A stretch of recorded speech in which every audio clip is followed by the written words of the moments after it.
Welcome back. Time now for the Financial Week. A new study by MasterCard is highlighting a major gap in Jamaica's shift to digital payments. The report shows just 8% of merchants locally have point-of-sale systems to accept electronic payments, with only 11 terminals per 1,000 people. Despite growing demand, cash still dominates, accounting for roughly 72% of everyday transactions in Jamaica.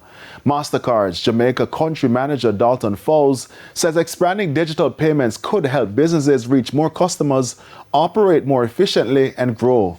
The study also points to opportunities in sectors like transportation, tourism, and government services, where digital payments remain underutilized. Experts say closing the gap will be critical to building a more modern, inclusive economy by 2030. The Hyatt chain of resorts, which was closed after the passage of Hurricane Melissa, will not reopen in November this year as planned. In a statement today, the company said after additional assessments, it has been decided that the 7 properties will resume operations in the first quarter of 2027. The adjusted timeline, it adds, will allow for the resorts to be fully restored.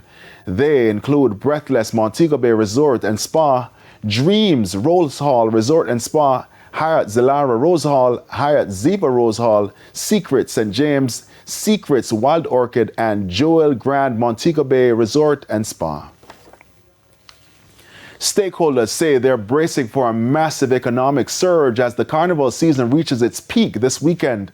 The activities will culminate Sunday with the highly anticipated Road March. Take it easy, I will do the energy is already building. Fetes and other events are now in full swing, drawing thousands of revelers and spectators, setting the stage for what's been described as one of the biggest events on Jamaica's entertainment calendar. Kingston should benefit from the economic aspect of Carnival in Jamaica in a significant way, and of course nationally. This year's staging is being held at a time when the country continues to recover from the devastation to the economy caused by Hurricane Melissa in October last year. Despite the setback, stakeholders say there's still international interest. This is something that economically Jamaica needs, and I'm happy that people are here in droves from all around the world to come and support us on our initiative for Carnival. We're happy with the demand so far, given the challenging circumstances within which we operate. State Minister in the Ministry of Industry, Investment and Commerce, Delano Seabright, stressed the importance of these large events to the economy.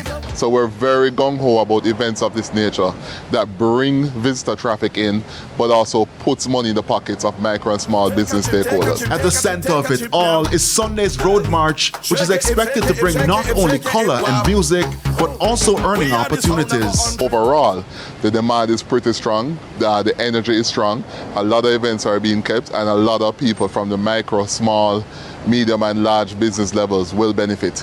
So we look forward to the support, and we see quite a number, even where I am now in New Kingston, quite a number of visitors are walking around, the peanut vendors, the jerk chicken vendors, the barbers, the hairdressers, the costume designers, the fashion designers, the Airbnbs, the hotels.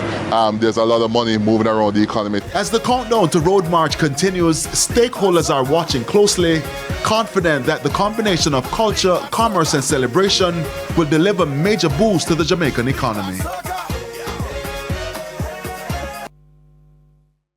And we often hear about the economic impact Carnival has on small players. During last night's staging of I Love Soca, we caught up with 2 small businesses whose owners are working to get a piece of the pie.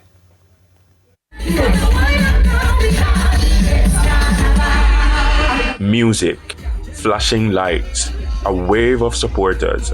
That's the expectation for any staging of I Love Soca put on by Yardmass.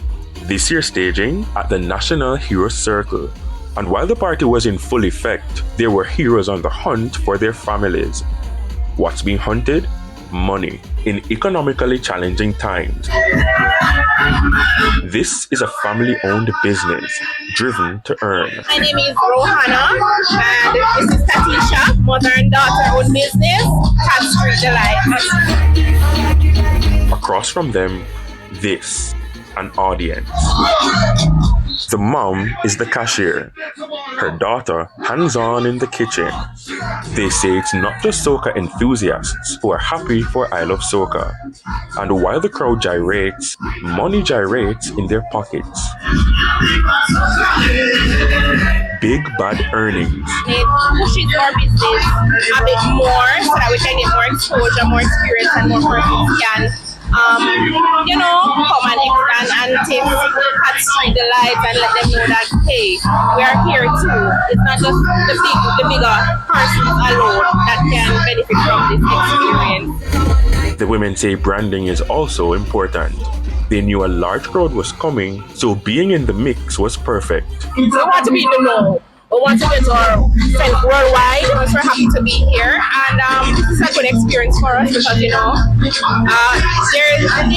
industry is big enough. There's space for everyone. Now let's follow Camila Monroe to her family's setup. The main offering, jerked chicken. Think the typical jerk vendor along roadways. Same practice, same flavor, same demand. But these people made a tactical business move and came prepared for partygoers. When we come to parties like these or events like these, person sometimes don't have cash or enough cash. So the card is very important. The signage bright and clear. The payment station secured with a makeshift cash register. Without card machines, they say sales are missed as the sometimes very intoxicated patrons go elsewhere. So to maximize, they had to play their cards right. We have to get a card machine. We have this one on the phone that can top your card. And we have the second card. And we have another LCD machine over there. This crowd has people from all around the world. They're called international revelers. Miss Monroe says they're prepared for that as well. We also have sale in case you don't have any local money. Romarda Lyons, TVJ News. News on the stock market now. The JSE index declined by 2,646 points, while the junior market index advanced by 1 point. The winners include Pulse Investments, Main Event Entertainment Group, Jamaican Teas, Spiritual Spices Jamaica, and AMG Packaging and Paper. The losers include Sagicor Real Estate X Fund, G West Corporation, MFS Capital Partners, Mailpack Group, and First Rock Real Estate Investments. 23 stocks traded firm.